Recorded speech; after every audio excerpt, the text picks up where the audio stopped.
Nali stortrives i Heimen barnehage i Rælingen. Det kan være krevende for en vanlig barnehage å legge til rette for et barn med multifunksjonshemming. Men i Rælingen har en lykkes takket være et systematisk arbeid med inkludering og kompetansebygging. Tilbudet i barnehagen som har vært veldig viktig for oss har vært å ha en trygg omgivelse. At han skal føle seg trygg, og at han skal bli inkludert i barnehagehverdag. Endret seg veldig i løpet av det året han har vært i barnehagen her. Han har gått fra å være veldig passiv til å delta i det meste. Han har blitt mer nysgjerrig, mer selvstendig og lært seg veldig mye i løpet av kort tid. Jeg tenker at det er ekstra viktig fordi disse barna er jo mer sårbare i utgangspunktet. De trenger mennesker rundt seg som i mye større grad kan tolke og forstå deres sine uttrykk og deres måte å kommunisere på og være på. For de kommuniserer jo ofte på en annen måte. Sånn som Nali har jo per i dag ikke et verbalspråk eller et talespråk. Han kommuniserer med gester, med begynnende symbolbruk, litt håndledning og sånn. Og de som skal ta han imot må forstå han for å tilpasse det tilbudet som han skal ha, og gi han mestringsglede. Og i det ligger jo også å bli kjent med hans sine ressurser, iboende ressurser.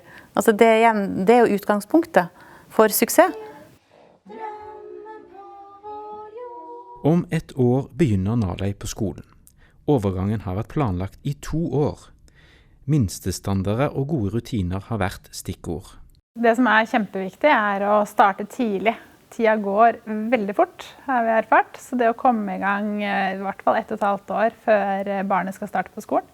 I Rælingen så vi har noen minstestandarder som sier noe om tidspunkt, ikke sant? At barnehagen skal ta kontakt med skolen 1,5 år før, og litt sånn rutinene for hvordan samarbeidet skal være. Men utover det så har vi jo også noen praksiser på at skolen kommer inn i barnehagen og blir kjent med barnet i barnehagen, der hvor barnet er trygt.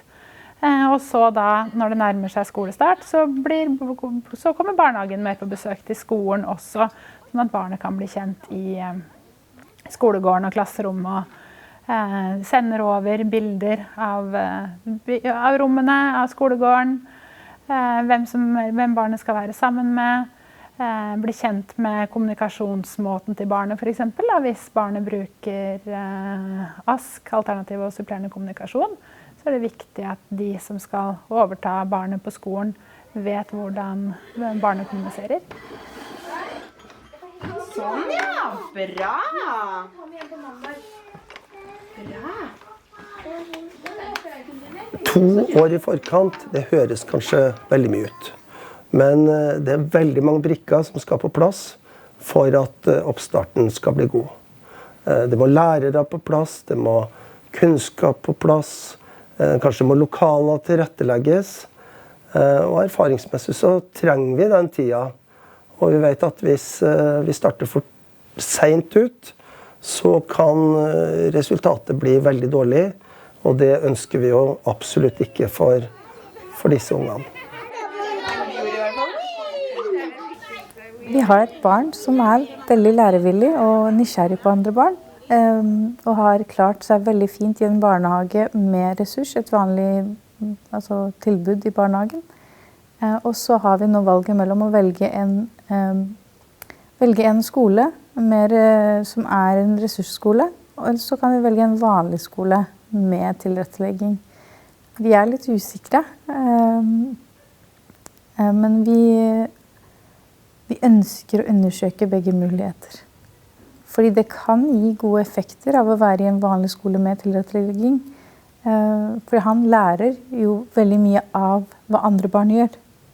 Det er en veldig fin effekt, men så er det å være sammen med andre barn med samme utfordringer som også kan være veldig fin.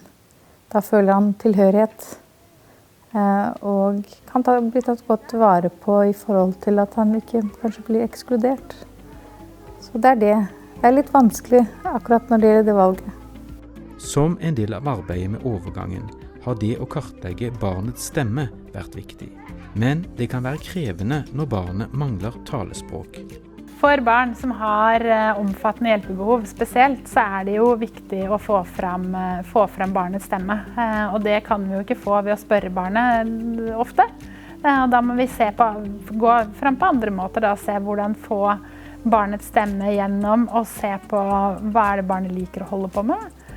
Bruker mye interessekartleggingen til Statped sin interessekartlegging, de malene der. De ansatte tett på, tolker det de ser av uttrykk og signaler, setter ord på det de ser. Og bare det å følge blikket, hva det han ser på, og sette ord på, jeg ser du ser ut, vil du ut på sykkelen? Så kan man få kanskje lite nikk, et lite smil, og det også viktig kommunikasjon. Og da kreves ansatte veldig tett på. Ja, vi later som vi spiser.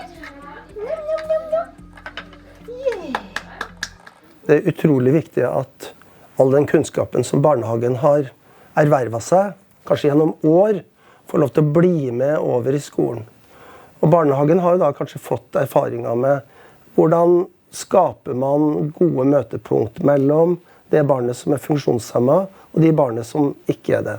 Hvordan skaper man god deltagelse, god medbestemmelse, aktiviteter som byr på glede og engasjement. Og dette vet barnehagen, så vi må da legge til rette for at disse erfaringene tilflyter skolen på systematisk vis og blir med over. Hører dere fine lyden?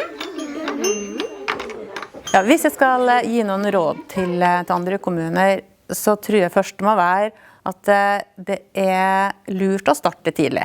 Fordi at all planlegging må bygge på det landskapet som faktisk vil være der. Og da jo elevene, hvert enkelt barn, jo mer man vet om de, jo mer kan en jo planlegge. Det skal nok gå bra. Det tar tid. Det en utfordrende endring. Men det veldig viktig å huske på at ting tar tid. Og at det at han skal gå over til skolen skal nok gå bra. Men det vil ta tid for han å tilpasse seg de endringene som gjøres.